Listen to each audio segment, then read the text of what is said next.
Okay, good evening. Well, thank you very much for joining us here tonight.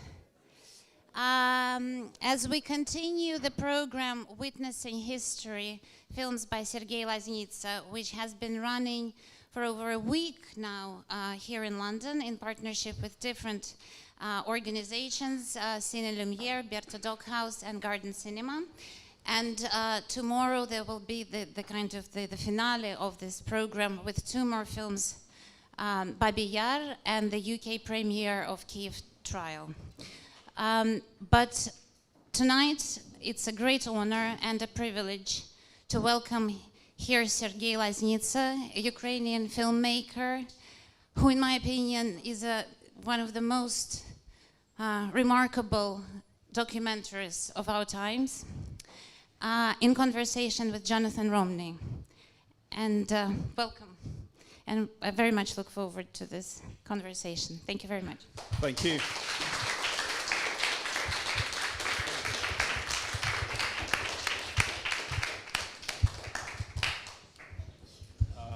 So I'm going to take my jacket off so we're not quite so symmetrical. Thank you for all coming out on this very warm night.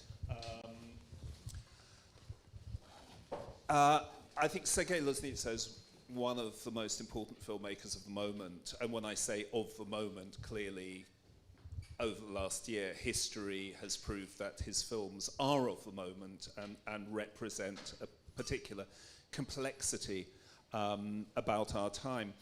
As we've heard, he is a remarkable documentary filmmaker, but also a fiction filmmaker. And Sergei, can I ask you, first of all, I believe you trained initially as a fiction filmmaker, but you have spent most of your time making documentaries. You've made 4 fiction features, but a vast body of documentaries. So why has there been that emphasis? Good evening, and first of all, thank you very much for inviting me, and thank you very much for coming. And tomorrow you have opportunity, as you heard, that to see 2 my films, which one last film and one film third from the end. So, and I switch my language. Yeah.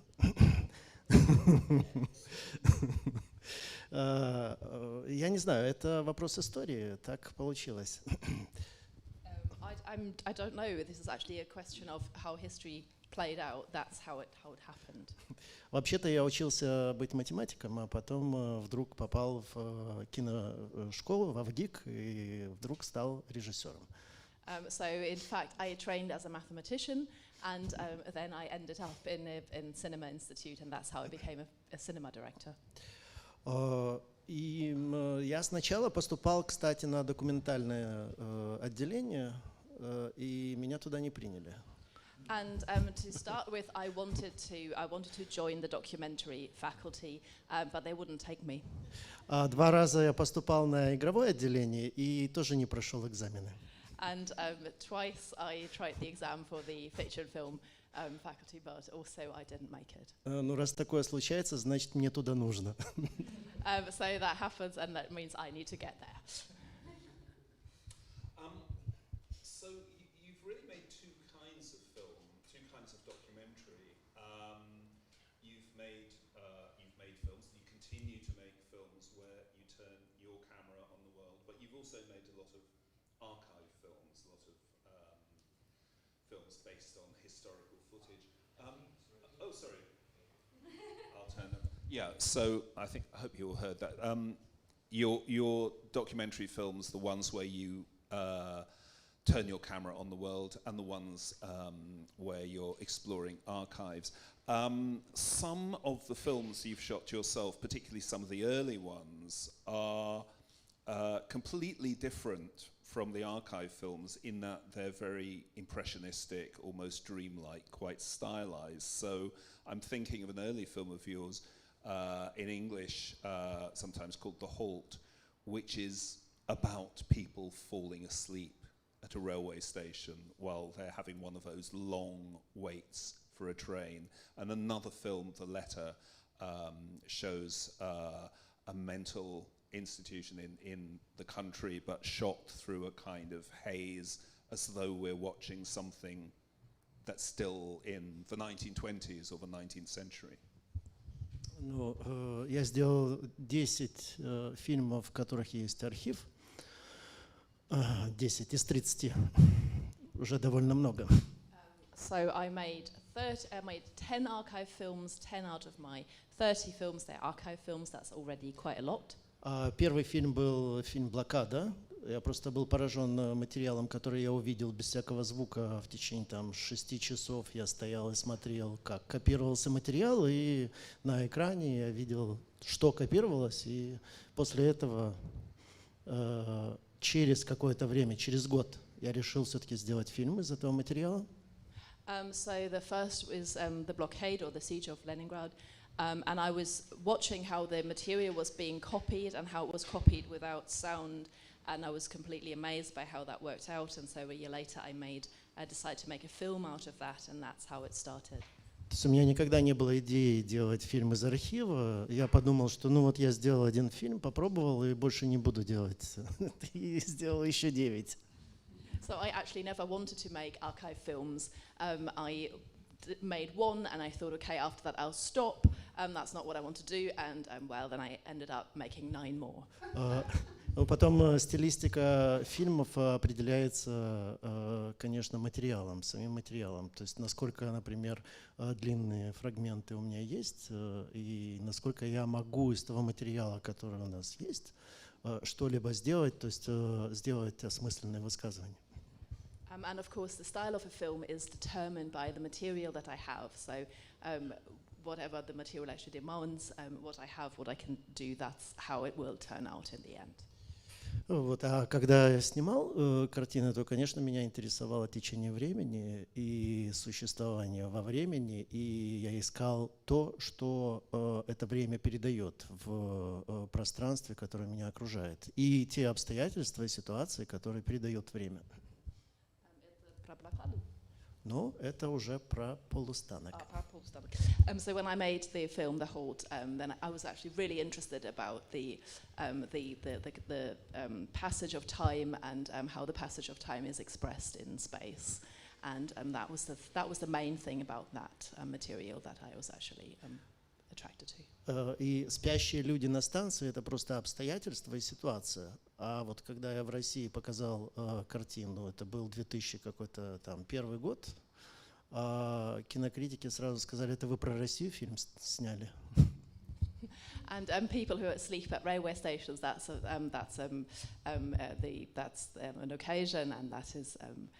So when I showed it, I think in 2001, the critics immediately said, "Did you make a film about Russia?"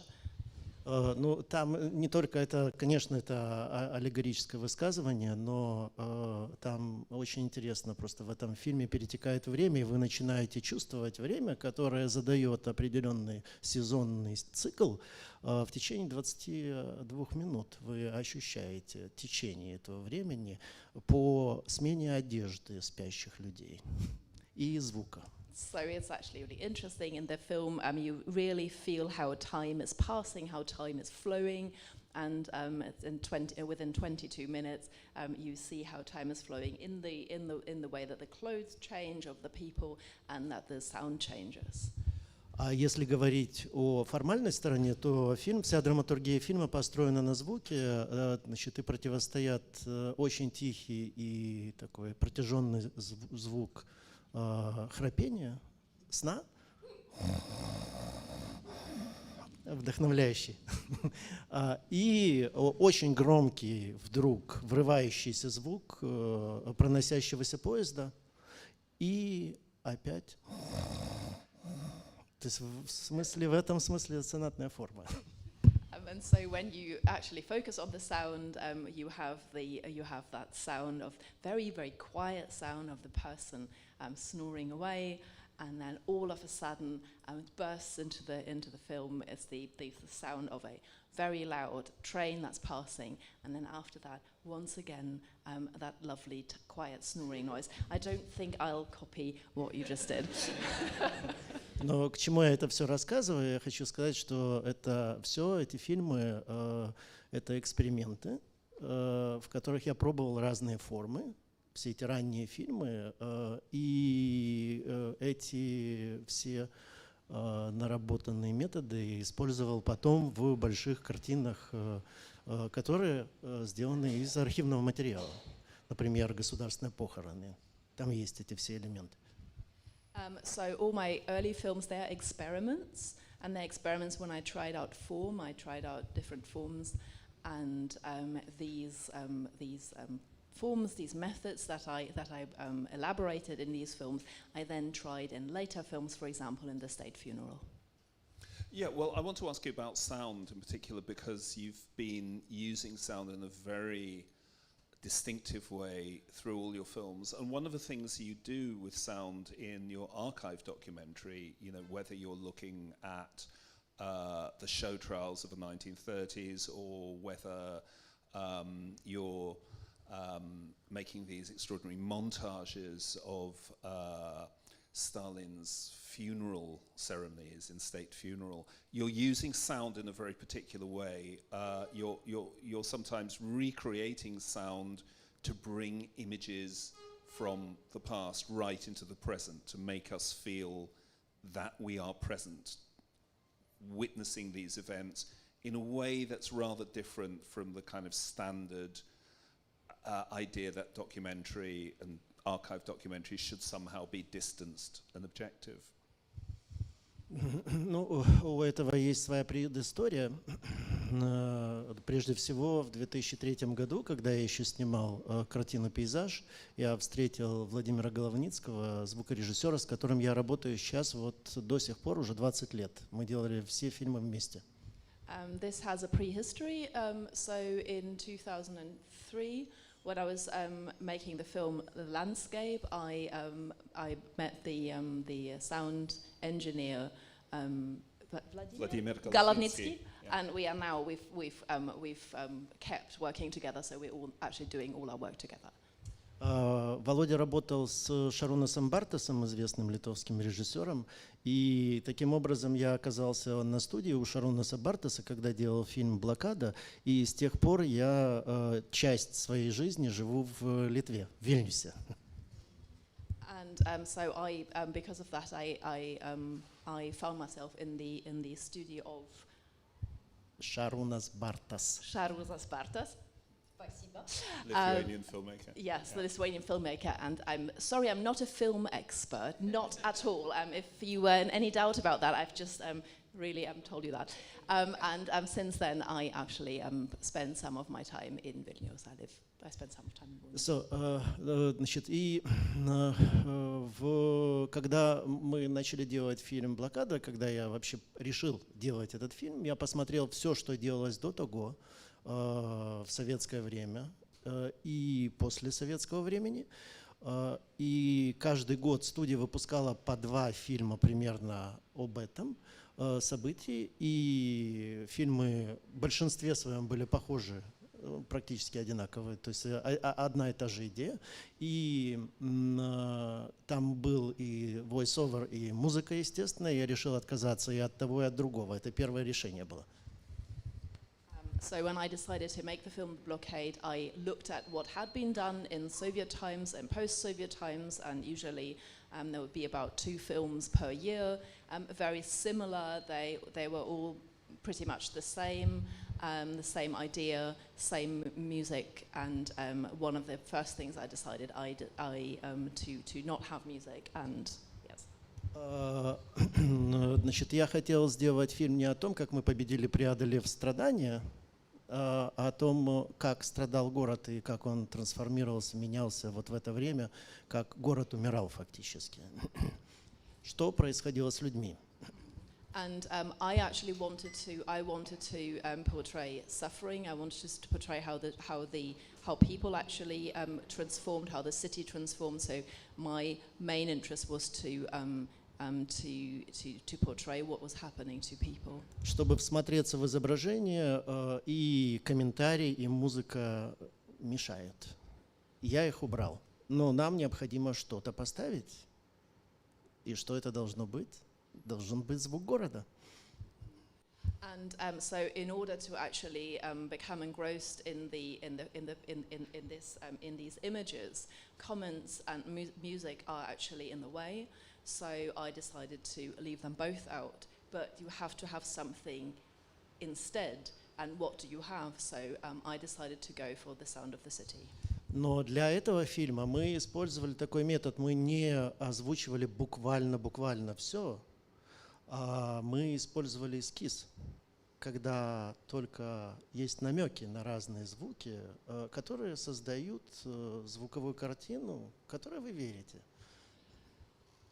But we didn't actually have sound everywhere.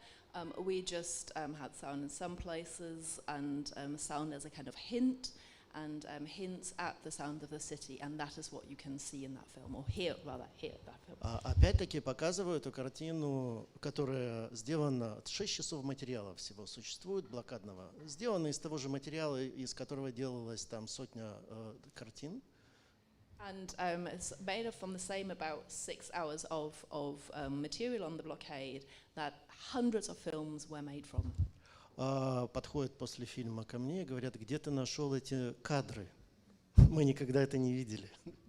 But after I made my film, people approached me and said, "Where did you find that material? We've never seen that before." Звук. Sound. What do you look for when you're preparing an archive film, and some of the material may be familiar?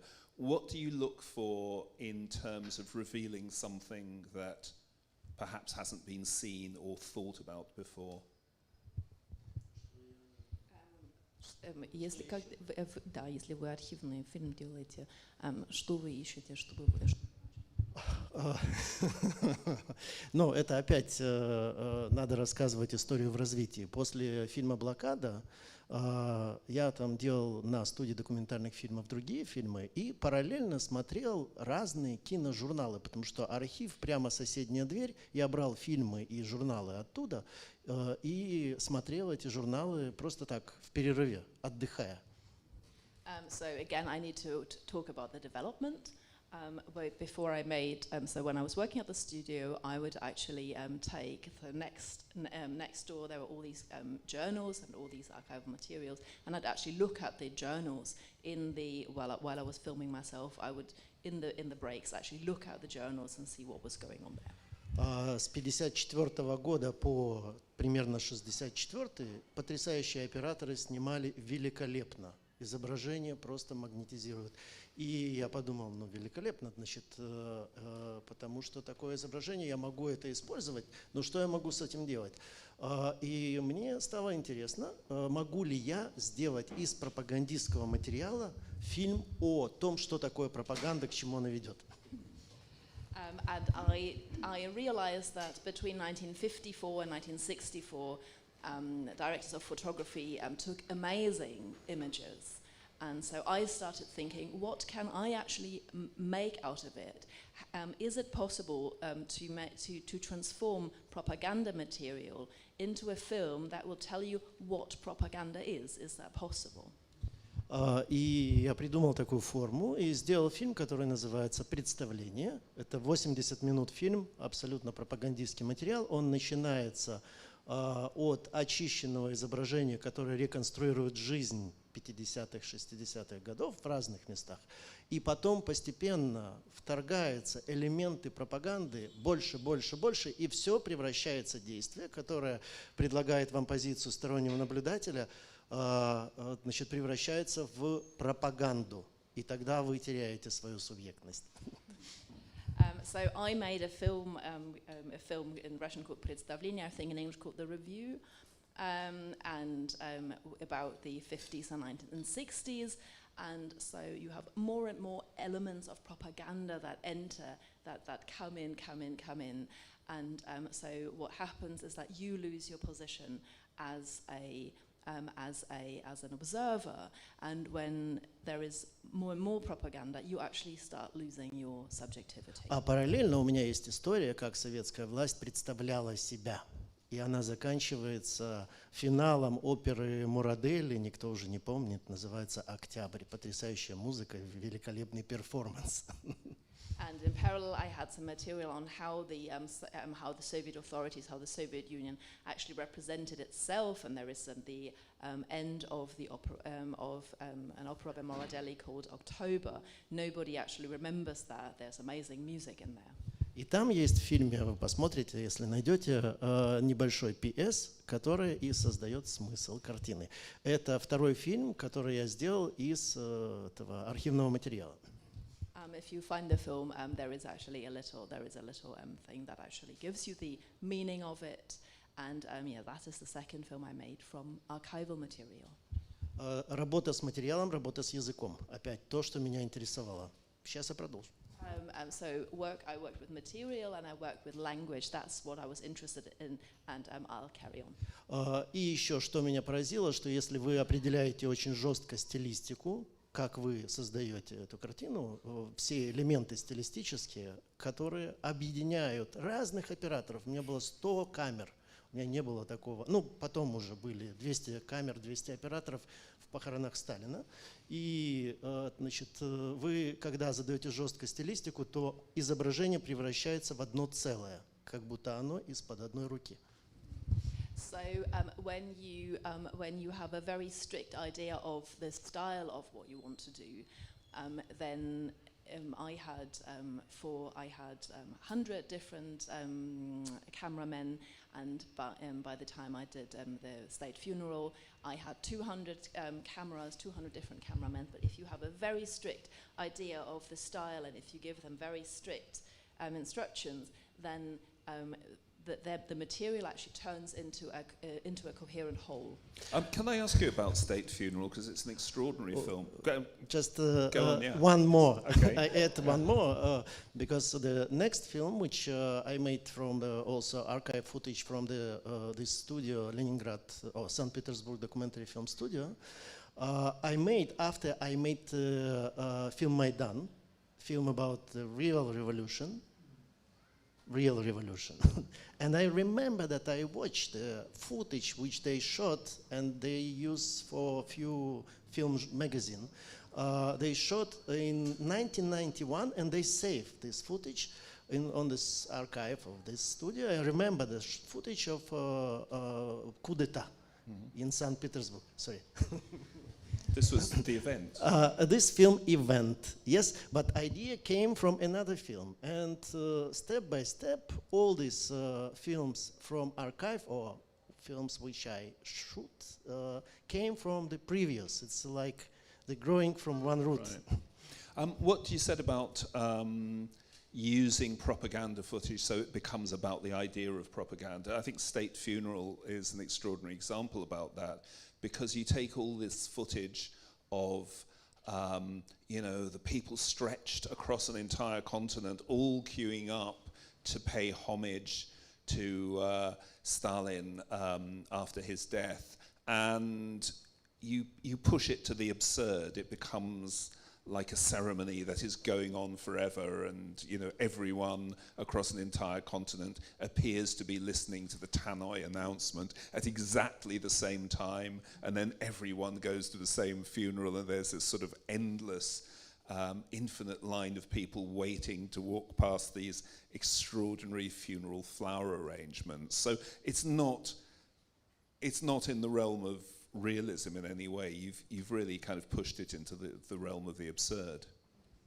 В кино вообще реализма-то нету. There is no realism in cinema.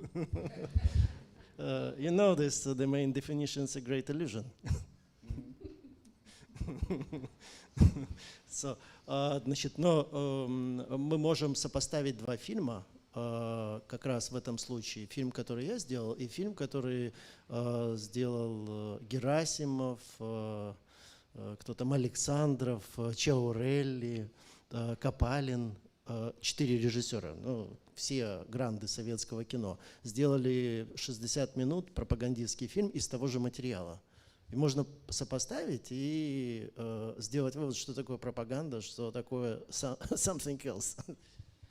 But what we can do is we can juxtapose two films. So you can juxtapose my film, and then you can look at the propaganda film made by 4 directors who were grandees of Soviet cinema, Gerasimov, Alexandrov, and two more, and on the same material, and you can see what happened. You mentioned your film Maidan, and that does strike me in a way that that is an attempt to make a cinema of realism nonetheless, because I hate to use the word, it's immersive, but you take us right into the events. You were there. You show us the protests and the attempts to repress the protests. One of the really fascinating things about that film for me is actually you take us into the backstage of revolution, as it were. You know, you're saying that when a revolution is happening, people have to bring their sleeping bags. You know, they have to find somewhere to sleep. Someone has to make sandwiches. Someone has to put up posters. So it's very much about what's going on behind the scenes as well as on, as it were, the main stage of history. Мы начали снимать в декабре 2013 года, в начале декабря, в первых числах. И у меня не было вообще никакой идеи. Я просто понимал, что что-то очень важное происходит, и это необходимо зафиксировать. И я пользовался принципом чертежа. То есть я ставил камеру и снимал во все 4 стороны. И там это пространство, оно предполагало возможность прекрасной композиции, куда бы вы ни поставили камеру. Это удивительная вещь. So of course, at first, I didn't have the idea of making a film. So we started shooting in the early days of December 2013, and all I understood was something monumental, something historical was going on, and it should be fixated, should be somehow recorded. And I acted on the principle of like a drawing, and that space is amazing. No matter where you put your camera, you have you get something important, amazing. Значит, это первое. Потом я выбрал метод съемки статичной камерой. В какой-то степени она создает иллюзию объективности. And then I decided to use a static camera, and which gives you the illusion of actually objectivity. Значит, и длинные планы. Почему? Потому что я хотел бы избежать в фильме такого быстрого прямого монтажа, чтобы никто не мог сказать, что это монтаж, я исключил что-то важное, что хотел бы спрятать.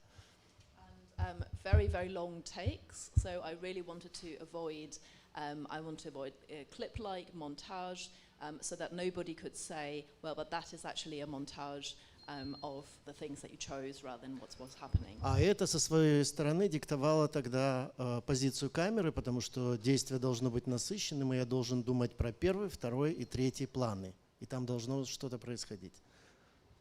And that dictated the position of the camera, because you have to think about the foreground, the secondary, third, and so on. Level that something needs to be happening, and your picture needs to be saturated with stuff that's going on. Самое сложное в этой съемке – это не останавливать кадр, стоять и ждать, когда где-то рядом происходит что-то, что вам кажется более важное, чем то, что вы снимаете. And the most difficult thing is to not actually stop taking these pictures and to actually wait when next to you something else is going on that you might find interesting, but you actually placed your camera where you placed it, and you need to keep shooting. I want to ask you some more about your documentaries, including the ones that you're showing here, the ones that people can see tomorrow. But if we can go to your fiction, of your 4 fiction films, 2 of them, I would say, feel very much like nightmare. They're almost horror films about the kind of, let's say, the dark unconscious or the dark history of the former Soviet Union. So in A Gentle Creature, which takes its name from a Dostoevsky story without really being an adaptation, it's about the idea of a kind of infinite prison universe. And your first feature film, My Joy, very ironic title, is the idea that somehow everyday life can turn into a nightmare, that if you go off the main road, suddenly you're in this kind of rural past and almost inevitably violence would come. I mean, they both seem like horror films in a way. And so what? Well, I'd like to know what you think about them. I mean, when I saw My Joy, I didn't know your documentaries, but it really is an absolutely terrifying film. Ну, вы знаете нашу историю. But you know our history, don't you?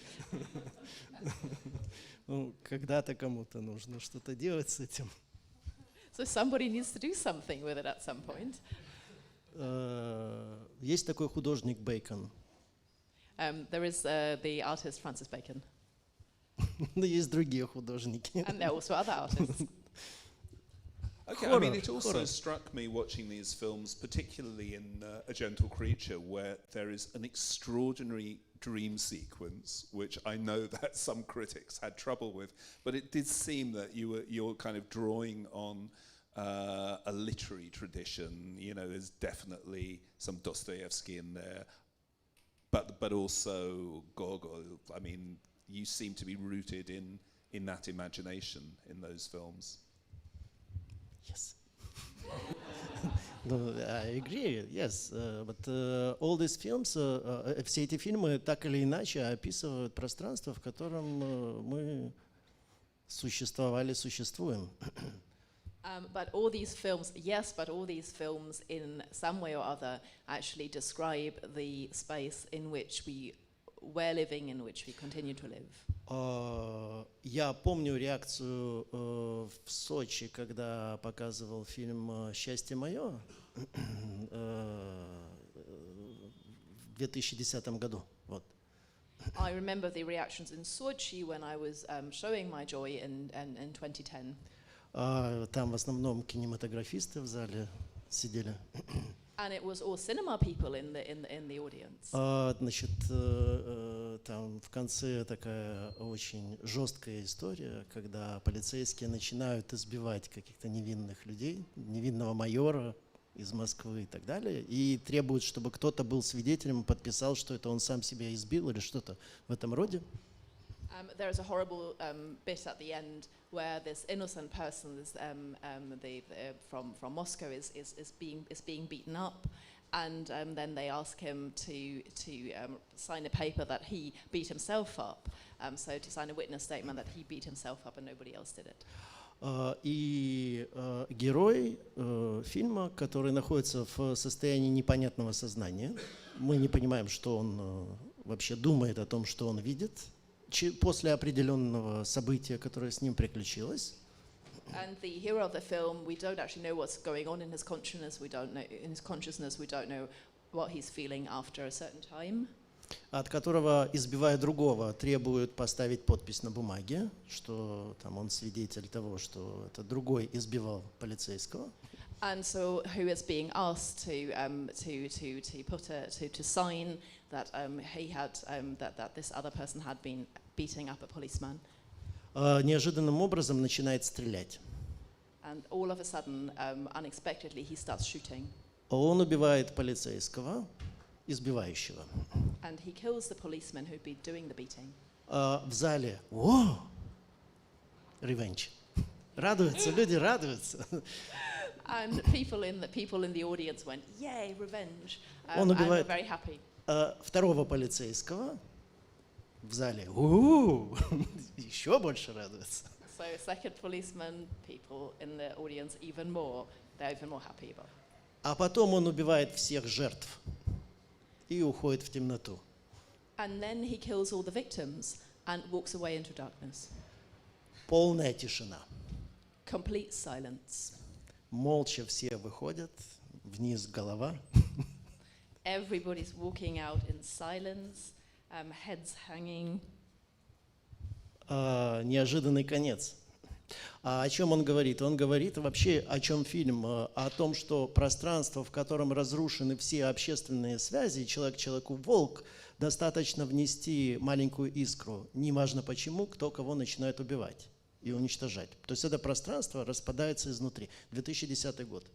And so in 2010, so what was actually happening, this is a space in which all the social links are actually broken, where one person is another person's the dog-eat-dog, and all you need to do is to actually release one little spark, and then everything goes to pieces, and that was in 2010. Значит, награждение. Фильм получает приз за режиссуру. And as an award, so I got the prize for best director. Председатель жюри Карен Шахназаров, известный советский режиссер, выражает свой протест. То есть он не согласен, председатель жюри не согласен с мнением жюри. And the chairman of the jury, a well-known Soviet director, actually protested. Yes, he protested. He didn't agree with the opinion of the jury. Я открываю в понедельник или во вторник газету «Известия». So on Monday I open up the newspaper Izvestia. Читаю о том, что я русофоб, фашист и ненавижу Россию. And I read that I am a Russophobe, that I'm a fascist, and that I hate Russia. Но в чем-то они оказались правы. Такую Россию я ненавижу. But in some sense they were right, because this Russia I really do hate. Your most recent fiction film, although it's not entirely fiction, is another kind of nightmare. It comes across as a sort of nightmarish comedy. It feels like a film that a Fellini could have made in Ukraine, but obviously you made it in a very kind of wild and vivid style. So this is Donbass, which is about the conflict before the current war, and it feels almost like a prequel to what has been happening. Did you feel that you were making a film about what was already happening, or where you thought events would be going? Ну, еще когда мы снимали первую картину, я уже интересовался у ребят, которые с нами работали. Мы снимали первый фильм в Черниговской области, в городе Щорс/Сновск. So when we were making the first film, I was actually we were filming in the area Snovsk, and I asked the guys who were filming, I asked them. Что вы будете делать в случае, когда Россия нападет на Украину? 2009 год. What are you going to do when Russia, when or if Russia attacks Ukraine? 2009. Ответ был такой: ты с ума сошел. And their reaction was, you've lost your mind. Ну, я спрашивал серьезно, что вы будете делать. Они говорили, ну, мы сдадимся в плен. Шутя. I was actually serious. I asked them, what will you do? And they said, well, we'll give ourselves up to be taken prisoner. They were joking. Одна из статей дохода местного населения, так как граница недалеко, контрабанда. And one of the in that region that's actually very close to the border, and one of the main sources of income is smuggling. И я сказал, что если сюда зайдет Россия, вы потеряете свою работу. And I told them, if Russia comes here, you will lose your work. Тогда они задумались. And they started thinking. Это такой смешной разговор, но с другой стороны все было, в общем-то, понятно. И война началась в 2014 году, ее просто называли конфликтом, но это была настоящая война. So of course we were just chatting, but actually they knew exactly what I was talking about, and the war started in 2014, and people call it a conflict, but it wasn't actually a conflict, it was a proper war. А дальше возникает такой вопрос, каким образом это все описывать.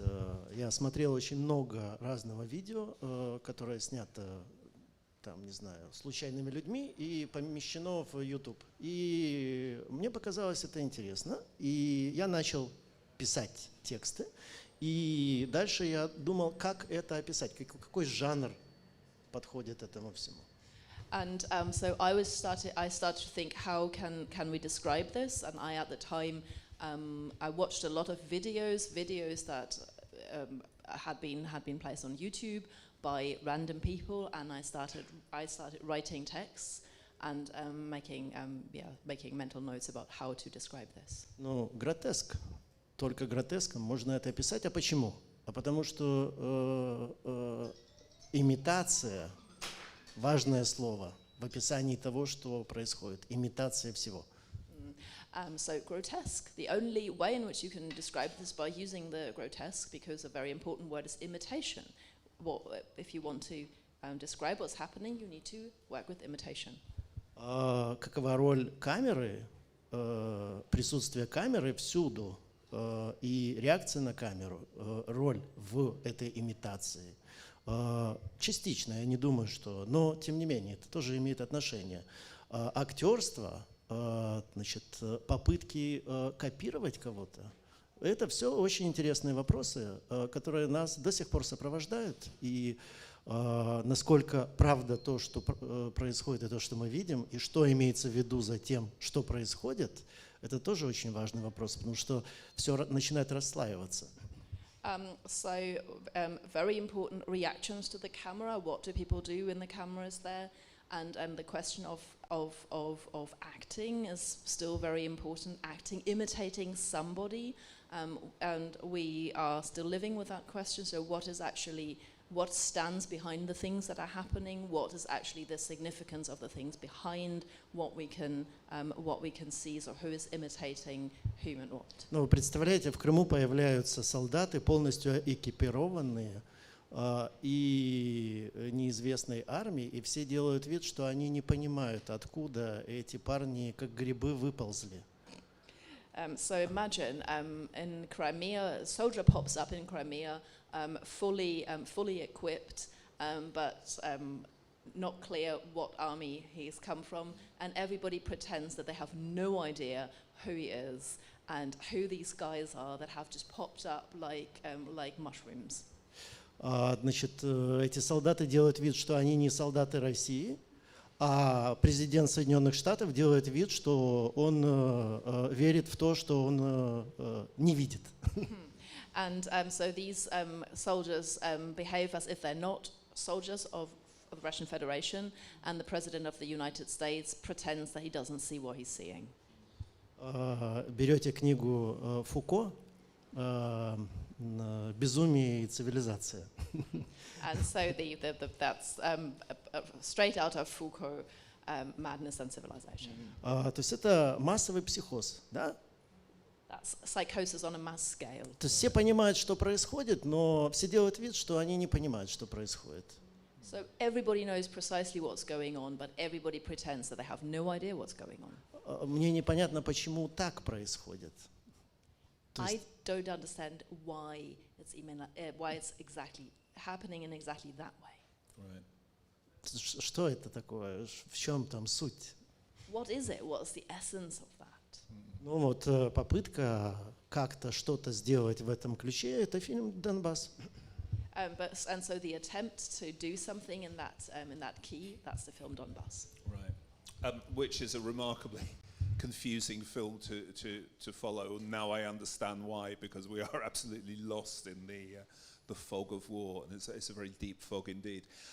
You've made a number of films that are directly involved with World War II, including a fiction film, In the Fog, appropriately, and also a documentary, Victory Day, which is about the Victory Day celebrations in Berlin at the memorial. And it seems to be very much a film about something that's important to you, the idea of how World War II and that history has been used in, let's say, the Soviet and post-Soviet political imagination. То, что происходит в Трептов-парке 9 мая, это вообще поразительная вещь. Значит, там в основном собираются либо резиденты Германии, то есть люди, которые переехали в Германию, добровольно их же никто не вывозил, либо обладатели немецких паспортов, то есть граждане Германии, и празднуют победу Советского Союза над своей страной, гражданами которой они являются. So what's going on in Treptow Park in Berlin on the 9th of May is stunning. So the people who are coming together there, they are immigrants to Germany who came there, so they haven't been forced to come there, or people with German passports, the German citizens, and they come together in order to celebrate the victory of the Soviet Union over the country which has given them citizenship or residency. Находясь там, приходя туда, они выпадают в определенное пространство вневременное, пространство советских песен и советского представления о войне, в котором они пребывают какое-то время. И это выпадение в пространство – это очень интересное явление. And so when they come there, they fall into a particular space that is out of time. So they fall into a space of Soviet songs, war songs, of the Soviet representation of the war. So it's very, very interesting, this transition into a different space that's out of time. Это место, где вы можете почувствовать и увидеть ресентимент. And you can feel resentment. That's a place and a time where you can feel resentment.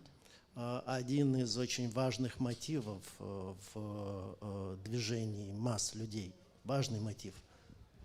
And that's one of the main drivers of movements of crowds, of masses of people. И там вы можете почувствовать, с чего начинается Родина.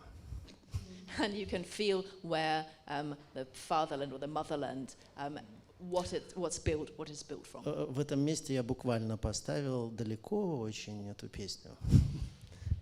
Чуть-чуть. And at that place, I put that song very far away. Я уже не говорю, это потрясающее место. Архитектор Вучетич, потрясающий архитектор, и это и скульптор. И это сделано как там эти странные пространства, которые создавали ацтеки. Ацтеки, ну, в Мексике, да. Да. What you have is also, you have amazing architecture, you have amazing space. It's actually like the space that the Aztecs did in Mexico. So То есть все, вот, куда вы идете на холм, значит, к подножию солдата, и вот в этом подножии, там находится место, куда вы заходите и в темноту кладете цветы. В темноту. So you have сакральное место. So that monument is built in this way that you walk up a little hill, which is actually the pedestal that the soldier is on, and there you enter a space, and in the darkness you put down your flowers or whatever. So you lay down your wreath. So it's a sacred place. Если вы посмотрите сверху, это меч. And if you look at it from the top, it looks like a sword. I want to ask you about. Okay, have we got time for questions? Okay. Well, I just want to ask first about the two films you're going to be showing tomorrow at the Cine Lumière at 5 and 8. One is Babi Yar Context. The other is a companion piece, The Kiev Trial, about the trials that followed that massacre.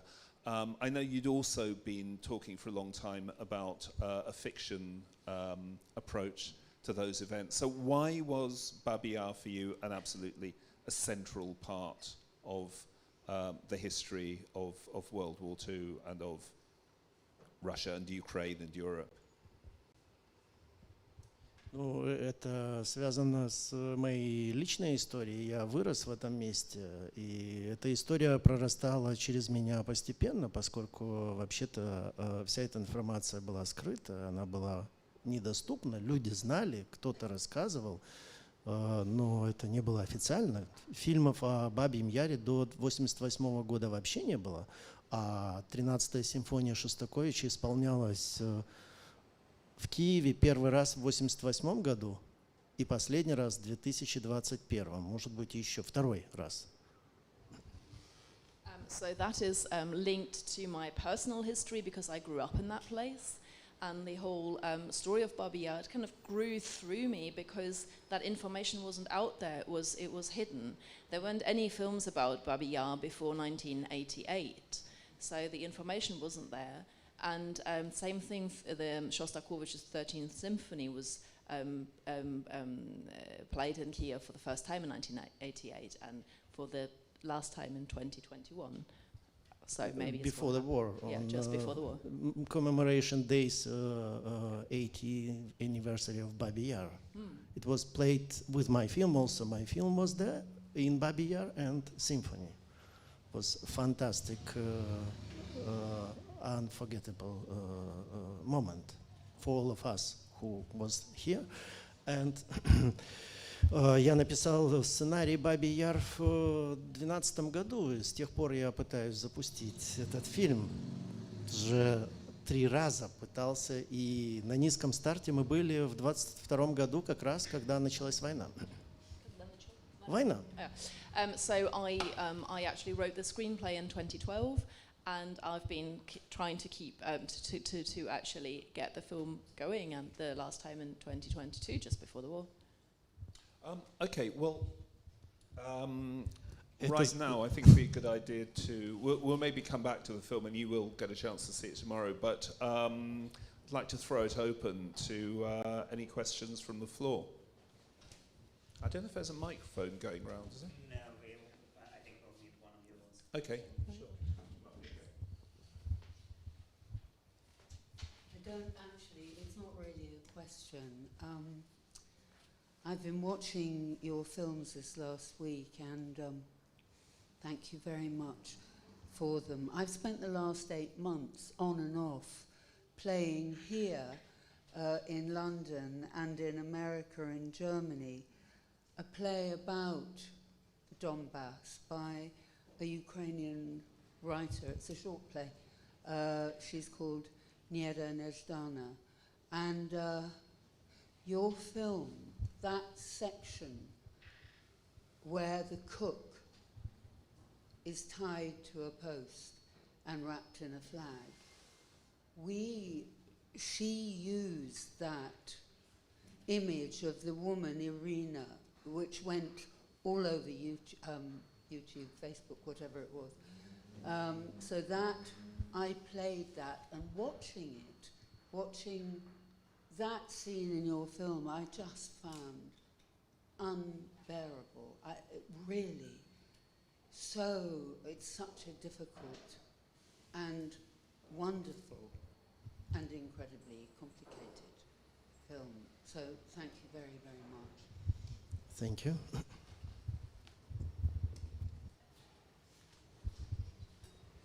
Did you want to reply, or should we just move on to another question? Вы хотите ответить на это? Yes. Hi. I completely agree. Thank you.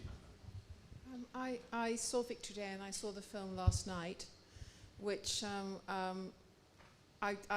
somebody said you must ask a question, and I was so moved by the film last night I couldn't ask a question because it seemed unnecessary, really. But I like the idea of you being a mathematician, and I thought the editing in your films has a sort of mathematical aspect to it, and also that kind of endless amount of data. I mean, yesterday it was incredible to see the process of getting to war, the things you never think about, the things you think about, well, the people making the bombs, the people making the propellers, the people getting all the bombs into the aeroplanes. And there's something about your films that make me think you look at the things that we never think about, and you look at the things that we don't necessarily want to think about. And that with Victory Day, I love the idea of you have a celebration of a country that no longer exists in a country that no longer exists. There's a kind of incredible borders are being missed all the time, and I wonder if that's a fair comment. I mean, I feel there's a poetry then. Sebald has that too, obviously. Sebald is like that too. But there's something very magical about the way you edit things and you make things. It is the sound, but it's also the way you see things. It's extraordinary. Can I just say the film you're referring to is A Natural History of Destruction, which is about the bombing of Germany and inspired by the text by W.G. Sebald. And he says that, you know, that experience, that he was, I can't remember if his mother was pregnant with him or she'd just given birth to him in Stuttgart or Hamburg, but that experience informed his entire life and haunted him throughout his life, even though it was an experience he didn't necessarily remember. Thank you. I think that two education open world, mathematics and music. After that, you can do what you want. Okay.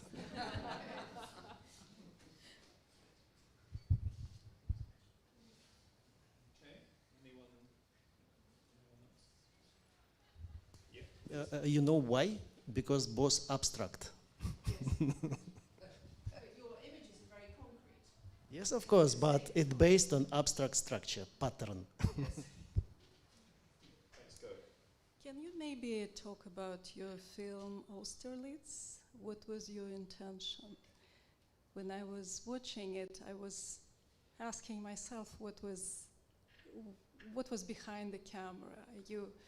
Were you like, what did you think about these people who are coming, the tourists? Because at some point it felt like you were trying to be ironic, but then at other points it felt like you kind of completely understood them. So I guess I'm curious about your stance as a director and what you feel when you're behind the camera. Can I just briefly, so Austerlitz is the documentary about people, tourists, visiting the Sachsenhausen, former camp near Berlin. Yeah, but the most important question, what these people who visit these places thinking about themselves, where they are and how they accept and what they are doing here. And we shot not only Sachsenhausen, Dachau, Mittelbau-Dora, and I was Regensburg. I was everywhere where this memorial exists. And after that we made this film. And I was surprised first time when I was in Buchenwald. And I came at the end of the day. I was in crematorium, and I just stay, and it's everything designed in this crematorium. Everything, somebody thinking about the beauty of that stuff, this harmony. Yeah. And я стоял и смотрел, и сотрудник, который должен был закрыть крематорий, он подумал, что я что-то не понимаю.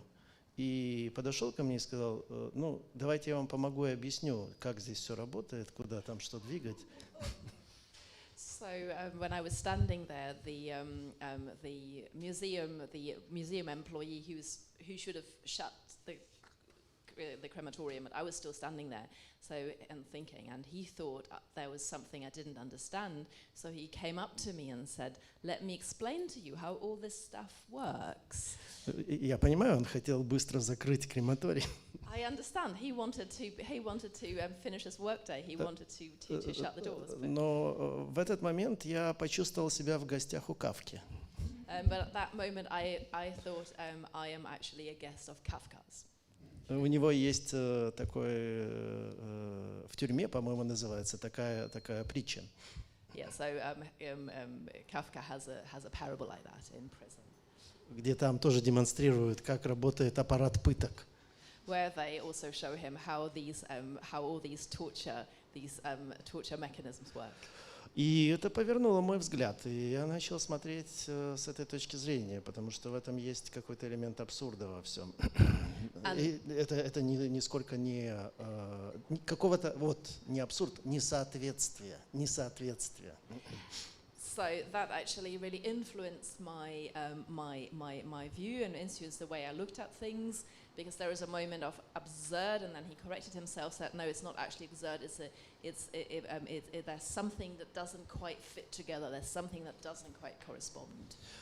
И в этом фильме есть и абсурд существования в таких условиях, когда люди не очень понимают, куда они пришли, и с другой стороны есть и искреннее переживание, которое удалось камере вдруг в какой-то момент схватить и нам почувствовать, потому что ничего в кадре не происходит, а мы чувствуем все переживания. And so there are two moments in the film, and that people who, on the one hand, people who don't quite understand what's happened, where they ended up, and then the second thing is that they actually really they live through something, they experience something, they have some kind of high emotions, and the camera somehow manages to capture that, because nothing is actually happening in the images, and yet we're feeling these emotions running high in the people. Но вопросы, которые возникают, возможно ли как-то вообще дать понять и рассказать, и поместить, и объяснить, что это такое, возможно ли передать это ощущение знания, эту память, возможно ли, и каким образом хранить это, каким образом представлять. Вот два главных вопроса. Насколько это возможно и как это делать. So there are two main questions the film engages with. How can you pass on this experience? Can you pass on these feelings? Can you pass on this memory? So is that possible at all? And the second question is, if so, what form does it have to take for that to become possible for people to actually have some kind of life experience of it?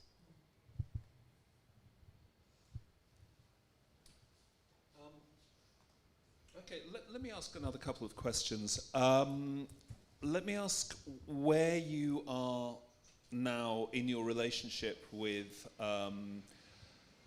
the Ukrainian community and the Ukrainian filmmakers, because last year you had a famously controversial falling out with the Ukrainian Film Academy, who threw you out because they objected to you saying that you did not support a total boycott of Russian filmmakers. They also said, if I remember the phrasing, that they didn't like the fact that you speculated about Russian-Ukrainian relations. So where did that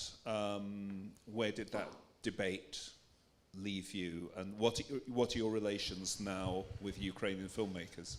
Ну, дело в том, что я уже устал отвечать на этот вопрос. The trouble is, I am really. This microphone isn't working, is it? Okay.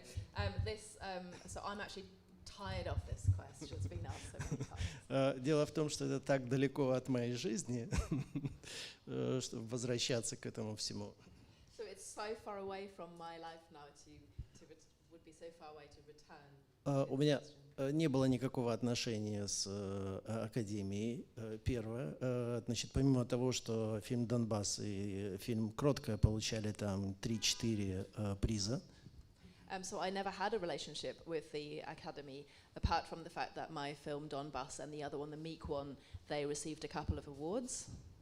Значит, никто меня не спрашивал, совершая эту глупость, и никто даже не пытался со мной поговорить. То есть это был такой волевой акт врагов, которых у каждого режиссера достаточно. So nobody actually engaged with me, nobody came to talk to me, so it was a completely arbitrary act of will of the enemies that any director has. И никакой дискуссии нет. And so there's no discussion. Это пока что на совести этих ребят. So that remains on the conscience of these people. Подробности можно прочитать там очень много в And прессе. you can read the details. Значит, есть их statement, есть мой ответ. Все это можно прочитать у меня на странице. Yeah. So on my website, you have my statement, you have their words, so you can read it. Самое поразительное, что слова, которые выдают истинные намерения и проецируют то, что творится в головах, то есть проецируют фрагменты, я не знаю, сознания или бессознания. Так вот, там выскочило очень важное слово, меня обвинили в космополитизме.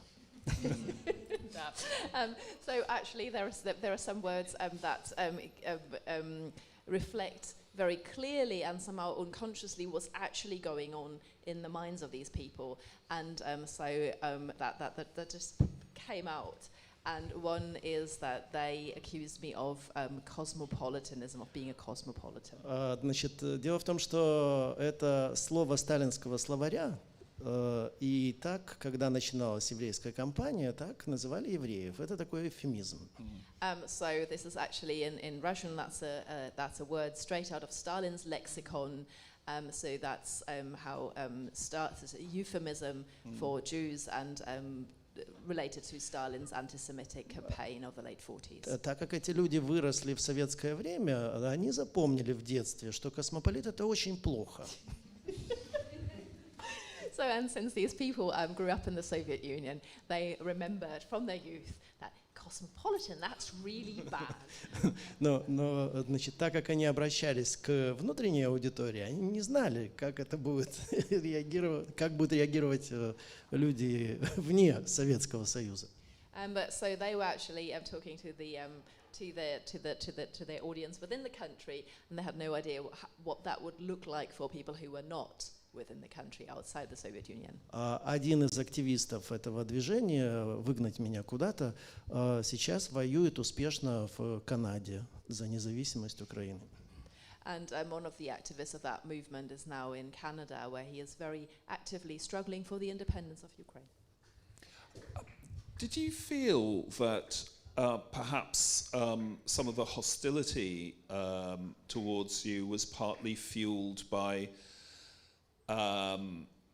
Babi Yar context? I know it showed on TV, but you'd made it the year before the war was launched, and maybe people felt that the timing was inconvenient because, as you will see, it's a remarkable film, but you will see if you watch it tomorrow night, it's a highly sensitive film in terms of Ukrainian history. У меня более глобальное ощущение. Я родился не в то время. I have a more global impression. I was born at the wrong time. Но дело в том, что мы тогда должны сказать, ответить себе на вопрос, есть ли время говорить правду и говорить о серьезных вещах, обсуждать серьезные вещи и наши проблемы, или и когда это время. Because we have to ask ourselves, is there time to talk about serious things, to discuss our real problems, and when is that time? So I wanted to ask you how you thought your cinema in future would reflect what's happening now, but you just told me before we started that you have been shooting something that is directly about the war and current events. Да, мы снимаем, начиная с августа. Я не тороплюсь с этой картиной. У меня огромное количество материала. Мы снимаем в Украине в разных городах разные события. И я снимаю, как война, как эта трагедия меняет жизнь людей и какую цену платят украинцы за свою независимость. So yes, I started in August. I'm not actually in a hurry with this film, and I have an enormous amount of material amassed. We are shooting in various locations throughout Ukraine, and about how the war the impact of the war on the life of ordinary Ukrainians. So what is the price that ordinary Ukrainians are paying for their independence? Will be soon. Film will be soon. Well, we're looking forward to that very much. I'd like to remind you then tomorrow, Babi Yar Context and the Kiev trial will be screening at Cine Lumiere at the French Institute. at 5 o'clock and 8 o'clock, rounding off this series of the work of Sergei Loznitsa and the films that you may have seen this week. Believe me, there's a lot more, and a lot of it's online, and I urge you to pursue, if you've been fascinated this week, delve into it. Sergei Loznitsa, thank you very much for coming. Thank you very much for translating, and thank you all.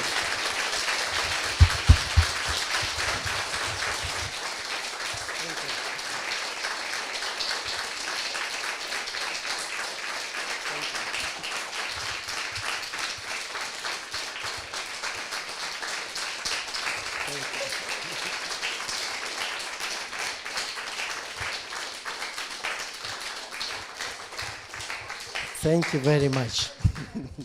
I will keep in my heart this applause. Thank you.